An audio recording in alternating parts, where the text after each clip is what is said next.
வீட்டுக்கு வீடு சூரிய ஒளி மின்சாரத்தை வழங்குவதை பிரதான நோக்கமாக கொண்டு செயல்பட்டு வருகிறது எஸ்பிசி சோலார் டெக்னாலஜி நிறுவனம். அதுல பல நபர்கள் நுகர்வோராக இருக்கிறாங்க. அதுல ஆசிரியர் ஒருத்தர் வீடு முழுக்க சூரிய ஒளி மின்சாரத்தை தான் பயன்படுத்துறாங்க. கூடுதலாக பைக் ஸ்கூட்டருக்கு கூட சூரிய ஒளி மின்சாரத்தை தான் அவங்க சார்ஜ் பண்றதுக்கும் பயன்படுத்துறாங்க. இது குறித்து தான் நம்ம பேச இருக்கின்றோம். நம்முடன் இணைந்திருக்கின்றார் தமிழ் ஆசிரியர் அலெக்சாண்டர். வணக்கம்.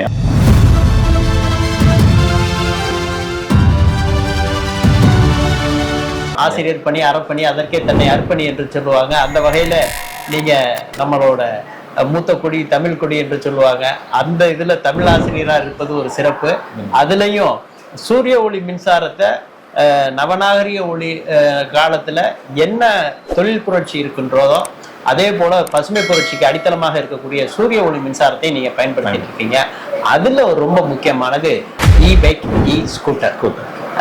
அதுக்கு நீங்க சார்ஜ் பண்றது சூரிய ஒளி மின்சாரத்தை எடுத்து பண்றீங்க. அது குறித்து எடுத்து சொல்லுங்க. நம்ம சூரிய ஒளி மின்சாரத்துங்கிறப்ப நம்ம நேரடியா பயன்படுத்த முடியாது.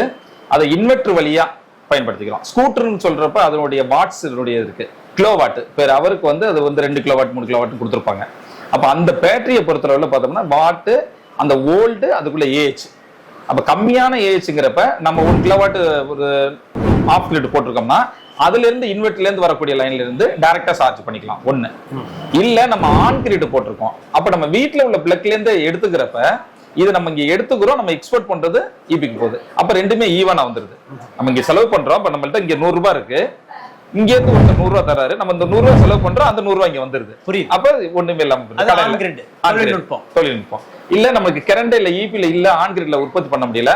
சின்ன வண்டிகளுக்கு, பெரிய வண்டிகளுக்கு பண்ண முடியாது. சின்ன சைஸ்ல இருக்கக்கூடிய ஒரு 30H 40Hங்கிறப்ப இன்வெர்டர்ல இருந்து டைரக்டா சார்ஜ் பண்ணிக்கலாம். இப்போ என்னோட வண்டில அந்த மின்கலன்ல இருந்தே நீங்க எடுத்துக்கிடலாம். அது போதுமானதா இருக்கும். அதுக்கு என்ன ஆம்பியர் உங்களுக்கு இப்ப நான் பாத்தீங்கன்னா 150Ah battery, 1 kilowatt inverter, 1 kilowatt panel இருக்கு.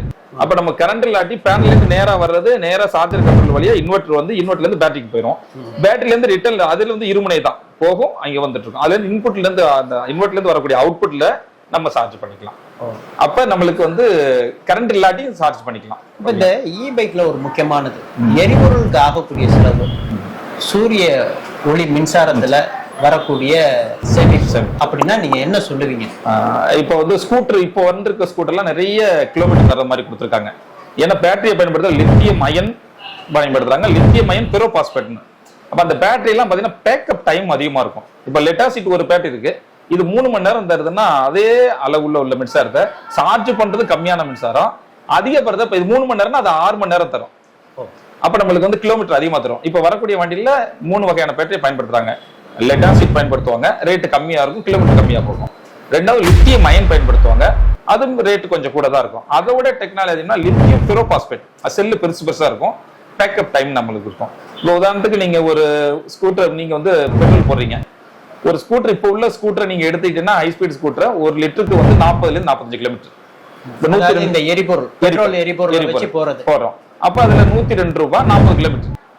இப்ப நம்ம பைக் எடுத்துட்டோம்னா 110 கிலோமீட்டர் 2 யூனிட் 2 பேக்கப். இப்ப நீங்க நிறைய வண்டியில பாத்தீங்கன்னா 2 அடிஷனல் பேட்டரி, ஒரு பேட்டரி 150, ஒரு பேட்டரியை சார்ஜ் பண்ணோம்னா 55 கிலோமீட்டர்னா இன்னொரு பேட்டரி 55. அதுல ஆன் ஆஃப் சுவிட்ச் கொடுத்துருப்பாங்க. அப்ப நம்ம இங்க டவுனுக்குள்ள வர்றோம், ஒரு பேட்டரியை வச்சு நம்ம வீட்டுல சார்ஜ் போட்டு இந்த பேட்டரி எடுத்துக்கலாம், இல்ல ரெண்டுமே உள்ளுக்கே வச்சுக்கலாம். அப்ப 110 கிலோமீட்டர் 2 யூனிட்ங்கிறப்ப நம்ம வீட்டு கரண்ட பயன்படுத்துறோம். அதிகபட்சம் 2 யூனிட்டுக்கு 10 வச்சாலும் 20 ரூபாய். இல்ல நான் சோலார்ல தான் சார்ஜ் பண்ணா ஜீரோ. அப்ப அது மாதிரி நம்மளுக்கு மிச்சப்படுத்திக்கலாம். எரிபொருளுக்கு ஆகக்கூடிய செலவு இன்வெர்டர் நம்ம சோலார் போட்டா எரிபொருளுக்கு மட்டும், பெட்ரோலுக்கு மட்டும் போட்டோம்னா அது 200 ரூபாய், 225 ரூபாய் மேல வந்துடும் சாதாரண பைக்குனா. பைக்குங்கிறப்ப அது 0 வந்தது. இல்ல நம்ம காசு கொடுத்தா நம்ம ஈபில இருந்தா சார்ஜ் பண்ணோம்னா 20 ரூபாய். இது ஒரு புதிய விஷயமாகவும் இருக்கு, சுவாரஸ்யமாகவும் இருக்கு. அதாவது சூரிய ஒளி மின்சாரத்தினா 0 விழுக்காடு கட்டண செலவு அப்படிங்கிறாங்க. அதே மாதிரி தங்கு தடையின்றி எப்போ வேணா நம்ம சார்ஜ் பண்ணிக்கலாம் அப்படிங்கிற ஒரு தரவு. அவங்கள்ட்ட இருந்து கிடைக்கும். பகல் நேரங்கள்ல பகல்ல மட்டும் நம்ம வந்து நிறைய பேர் எடுத்துக்காங்க பார்வையாளர்கள். அப்ப எப்பனாலும் சார்ஜ் பண்ணா நைட்ல பண்ண முடியுமான்னு பொதுவாக இந்த சார்ஜ் பண்றதுக்கு எவ்வளவு நேரம் வந்து நீங்க அந்த மின்சார இதை வந்து இப்போ ஒவ்வொரு வண்டியோட அந்த ஆம்பியர் அவங்க கொடுக்கக்கூடிய சார்ஜரை பொறுத்து இருக்கு. இப்போ வரக்கூடிய வண்டியெல்லாம் அட்வான்டேஜ் வந்துருச்சு, குயிக் சார்ஜர்னு சொல்லக்கூடிய ஒரு சில வண்டிகள்ல. அப்ப அதுல 1 மணி நேரம் போட்டாலுமே உங்களுக்கு 50% ஏறிடும். நார்மலா ஸ்லோ சார்ஜர்னாக்கா 3 to 5 மணி நேரம் இப்போ வந்திருக்கு. என்னோட வண்டி 2 வச்சிருக்கேன். ஸ்கூட்டர் 3.5 மணி நேரம், அதே பைக்கு 3.5 மணி நேரம் தான். பைக் வந்து ஹெவி. அப்ப ரிவோல்ட்ங்கிற கூடியது அது பெரிய ஸ்போர்ட்ஸ் பைக்கு. அது ஹெவி வந்து நம்ம 3 மோடு கொடுத்துருப்பாங்க. அதுல ஸ்பீட்ல நம்ம போறது பொறுத்தவரை இல்லையா. ஃபர்ஸ்ட் மோட்ல போனோம்னா ஈகோ ஃப்ரெண்ட்லின்னு சொல்றது 40 கிலோமீட்டர் ஸ்பீட்ல போகும். 2வது மோட்னு சொல்லக்கூடியது 60 கிலோமீட்டர் ஸ்பீட்ல போகும். 3வது கிலோமீட்டர்ல போனோம்னா நம்ம 72-80 வரைக்கும் போகும். அப்ப என்னன்னா நம்ம ஈகோ ஃப்ரெண்ட்லியா போனோம்னா கிலோமீட்டர் அதிகமா வரும். அவங்க சொல்லக்கூடிய 120, 130. நம்ம 2வது மோட்ல போனோம்னாக்கா நார்மல்ல சிட்டி மோட்ல போனோம்னா ஒரு 80ல இருந்து 90, இல்ல 3ர்ட்ல போனா 70. ஏன்னா 70ல போனா அது ஸ்பீட் அதிகரிக்க இந்த மோட்டர் அதிகமா கிலோவாட் அதிகமா செலவாகிறப்ப பேட்டரி சீக்கிரத்துல ஒரு 3 மணி நேரம் அந்த எத்தனை வாட்ஸ் நம்ம அது சார்ஜ் பண்ண தேவைப்படுங்க. சின்ன வண்டிகள்னா 2 யூனிட், 2ல இருந்து 3 யூனிட். பெரிய வண்டிங்கிறப்ப 4 யூனிட். இப்ப எப்படி இருக்கு நீங்க இந்த சூரிய ஒளி மின்சாரத்தினால பயனடைஞ்சீங்கன்னா நீங்க என்னெல்லாம் சொன்னீங்க? இப்ப எனக்கு வந்து பெட்ரோல் போடுறது மிச்சம், கரண்ட் காசு கட்டுறது மிச்சம். ஏன்னா ஒரு ஸ்கூட்டர், ஒரு பைக்கு எல்லாமே நம்ம சார்ஜ் அதுலதான் பண்ணிக்கிறோம். எல்லாம் முடிச்சுட்டு 148 ரூபீஸ் தானே கட்டுறோம், 148 ரூபா தான் போட மாசம் கட்டுறோம். அப்ப அது நம்மளுக்கு லாபம் தானே. இதை நான் தனியா வந்து ஒரு பெட்ரோல் பைக் போட்டேன்னா மாசம் வந்து ஒரு 3000 ரூபாய்க்கு நான் பெட்ரோல் போடணும் ஒரு வண்டிக்கு. அப்ப ஒய்ஃபோட வண்டிக்கு அவங்க ஒரு 2500 போடுவாங்க. அப்ப இதுலயே பார்த்தோம்னாக்க நியர்பை 5000 வந்து நம்மளுக்கு மிச்சம். இந்த இல்ல அப்ப நீங்க வந்து இது செலவல்ல முதலீடு சொல்றீங்க. என்ன ஒண்ணு எக்ஸ்பென்சிவா எலக்ட்ரிக் வண்டி வந்து வாங்குறப்ப எக்ஸ்பென்சிவா இருக்கும். பெட்ரோல் வண்டி 1.25 லட்சம் ரூபானா இது 1.25 லட்சம் ரூபா இருக்கும். பைக் வாங்கினா இப்ப நிறைய வெரைட்டி எல்லாம் வந்துருச்சு. அப்ப ரேட் அதிகரிக்கும். ஆனா நம்ம ஒரு 2 வருஷம் பெட்ரோல் போடுற காசுலயே வண்டி மிச்சமாயிரும். நம்ம பெட்ரோல் போட்டுங்கிறப்ப அது புகை அதிகமா வந்து என்விரான்மெண்ட் வந்து நம்ம சீரழிக்கிறதுக்கு. இது எலக்ட்ரிக் வண்டி நம்ம ஈஸியா இருக்கும். காலங்கள் உருண்டோடி கொண்டே இருக்கின்றன, ஆனால் கட்டணங்கள் குறைந்து கொண்டே இருக்கின்றன. இவர் வந்து ஒரு பசுமை நாயகன் என்றே சொல்லலாம். ஆசிரியர் பணி அறப்பணி என்று சொன்னோம். ஆனா அவர் அதற்கே ஒரு முன்னுதாரணமாக இருக்கின்றார். ஏன் அப்படின்னா இயற்கை சார்ந்தே அவர் வந்து ஒரு எக்கோ ஃப்ரெண்ட்லியா இருக்கிறார். இந்த பூமிக்கு நம்ம பாரமா இருக்கக்கூடாது, காற்று மாசு உருவாக்கக்கூடாது, நிலக்கரி மாசு உருவாக்கக்கூடாது அப்படிங்கிறதுல ரொம்ப தெளிவாக இருக்கிறாங்க. அவங்களோட வாழ்க்கை முறையுமே அதற்கு தகுந்த மாதிரி வடிவமைத்திருக்கின்றாங்க. வீட்டுக்கு ஆஃப் கிரிட் ஆன் கிரிட் என்ற முறையில் அவங்க சோலார் மின்சாரத்தை பயன்படுத்துகிறாங்க.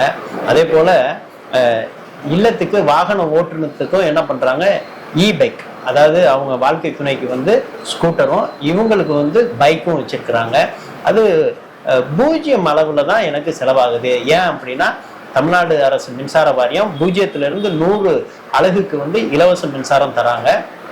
அதை தாண்டி இருக்கும் பொழுது ஒரு ஸ்லாப் அதே 200, 300, 500ன்னு வரப்ப அந்த அலகுக்கு தகுந்த மாதிரி கட்டணமானது சற்று ஏறக்குறைய இருக்கும். அந்த மின் கட்டண உயர்வு இருக்கு. ஆனா இப்ப நான் வந்து மின்சார வாரியத்துக்கே நான் ஒரு மின்சார உற்பத்தியாளர் ஆயிட்டேன், தற்சார்பு உள்ள நபரா ஆயிட்டேன். ஏன் மின் தேவையை நானே உற்பத்தி பண்றேன், நானே அதை வாங்கி பயன்படுத்துறேன். அதே சூழல்ல எனக்கு மின்தடை ஏற்பட்டுச்சு அப்படின்னா நான் சேமித்திருக்கக்கூடிய மின்கலன்ல சேமித்திருக்கக்கூடிய மின்சாரத்தையே நான் எனது தேவைக்கு பயன்படுத்திக்கிறேன். அது மட்டும் இல்ல, நான் ஓட்டக்கூடிய வாகனத்துக்குமே வந்து பிறர்கிட்ட இருந்து நான் எரிபொருளை நான் வாங்குறது இல்லை, அதற்கு தேவையான மின்சாரத்தையும் நானே உற்பத்தி பண்ணிக்கிறேன் என்பதை ரொம்ப அழகா சொன்னாங்க. இதே போல நல்ல பல பயனுள்ள கருத்துக்களை அறிந்து கொள்ள, தெரிந்து கொள்ள, புரிந்து கொள்ள எஸ்பிசி சோலார் திருச்சி யூடியூப் சேனலை சப்ஸ்கிரைப் பண்ணுங்க, பெல் பட்டன் கிளிக் பண்ணுங்க, ஆல் பட்டன் கிளிக் பண்ணுங்க. ஒவ்வொரு பதிவையும் லைக் பண்ணி ஷேர் பண்ணுங்க. பைக்ல ஈஸியா போலாங்க. சோலார் மின்சாரம் இருக்கிறப்ப எனக்கு என்ன கவலை என்று ரெக்க கட்டி பறக்கிறாரு நம்ம தமிழ் ஆசிரியர் அலெக்சாண்டர் அன்னாருடன் விஜயகுமார்.